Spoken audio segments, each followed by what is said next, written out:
Je suis présidente de l'entreprise Falière Nutrition, je m'appelle Réjeanne Falière. L'entreprise existe depuis quelques dizaines d'années.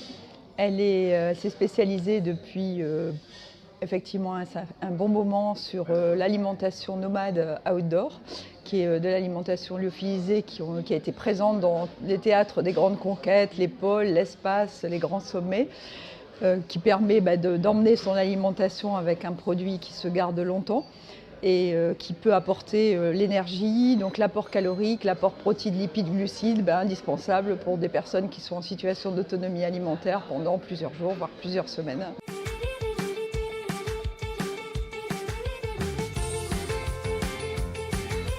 Ce métier est venu de notre passion des grands espaces et de l'autonomie pendant des trekkings que nous faisions ou en montagne ou dans des pays lointains, la Mongolie, le désert, qui nous contraignaient à avoir notre alimentation et de la porter. Les besoins sont différents selon les personnes, selon les pays, selon ce que l'on fait. Donc dans notre métier d'origine, le besoin essentiel c'était l'apport calorique souvent, puisque les personnes sont en situation d'effort. Quand vous gravissez des 3000, des 5000, des 8000, c'est évident que vos besoins alimentaires sont très importants, ou que vous allez au pôle, que vous êtes soumis à des températures extrêmes. On parle de 3000, 4000, 5000 kilocalories par jour. Donc là, notre problématique essentielle, c'est de faire un repas toujours bon, entre guillemets, parce que la pause repas est toujours, quelle que soit notre situation dans l'univers, elle est toujours une bulle et un moment privilégié. Donc le repas doit être bon, mais en même temps, il doit répondre à ce besoin calorique indispensable.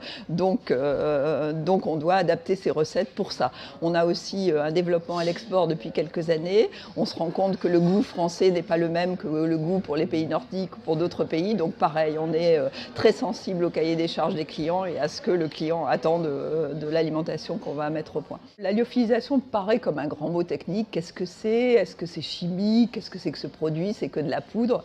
Mais non, pas du tout. La lyophilisation, c'est un concept très simple dont le mot qui l'exprime est très chouette, c'est la sublimation.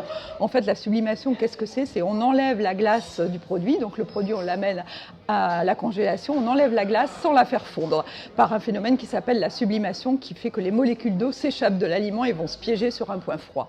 Ce qui fait que votre petit pois que vous avez lyophilisé, ou votre framboise ou votre fraise, elle garde sa forme de fraise ou de framboise, simplement elle a plus d'eau. On sait que dans nos aliments, il y a entre 60% au minimum d'eau, voire jusqu'à 90-95% pour les champignons. Et donc notre métier, c'est d'enlever cette eau de façon très douce.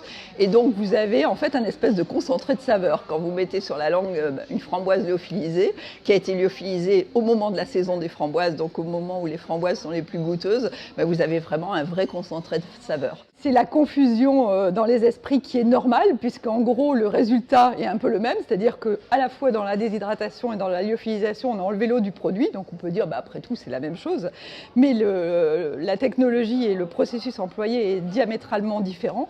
Dans la déshydratation, qui est tous les petits snackings qu'on peut avoir de fruits déshydratés, ça se fait par la chaleur, donc on éclate les cellules du produit, on les chauffe très fort et on extrait l'eau, alors que la lyophilisation est un procédé très doux, je vous ai expliqué antérieurement, donc qui est juste un procédé de sublimation où on enlève l'eau de façon très douce, et les cellules restent complètement vivantes, intactes, la forme du petit pois n'est pas ratatinée, la framboise n'est pas ratatinée, elle a sa belle forme de framboise, vous pouvez presque être piégé et dire mais c'est une framboise fraîche, et c'est simplement en la mettant sur la langue que vous vous rendez compte qu'elle est lyophilisée, quoi.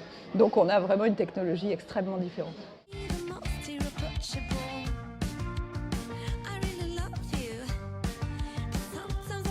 Par exemple, vu notre région d'origine, vu la région dans laquelle nous nous trouvons, on avait par exemple des aiguillettes de canard, c'est quelque chose qu'on trouve facilement dans le sud-ouest. On avait fait des aiguillettes de canard aux lentilles, ça se passe très bien, c'est un très bon plat. On a une région de cèpes, de champignons de forêt, vous pouvez lyophilisé des cèpes. Donc oui, on élabore on a un service de recherche et développement, et le premier principe, c'est d'élaborer de façon test une recette en cuisine, un tout petit niveau et puis de la faire tester. Donc on l'a fait tester avec notre équipe, on peut la faire tester en externe par un partenaire qui part faire quelque chose et qui nous fait un retour. Et c'est comme ça qu'on adapte nos recettes, et les recettes qui ont le plus de succès. Et c'est un peu notre démarche donc avec les petits lieux, où notre idée c'était d'avoir une plateforme. Donc on a commencé le lancement de ce produit en décembre et notre idée c'est d'avoir ce retour du consommateur sur les recettes qu'on a mis au point, qu'est-ce qu'il en pense et qu'est-ce qu'il attend, qu'est-ce qu'il souhaiterait avoir comme recette. Et le champ des possibles est très large, quoi. Alors l'entreprise est restée toute petite assez longtemps et là on est dans un très fort développement. On a une trentaine de personnes aujourd'hui dans l'entreprise.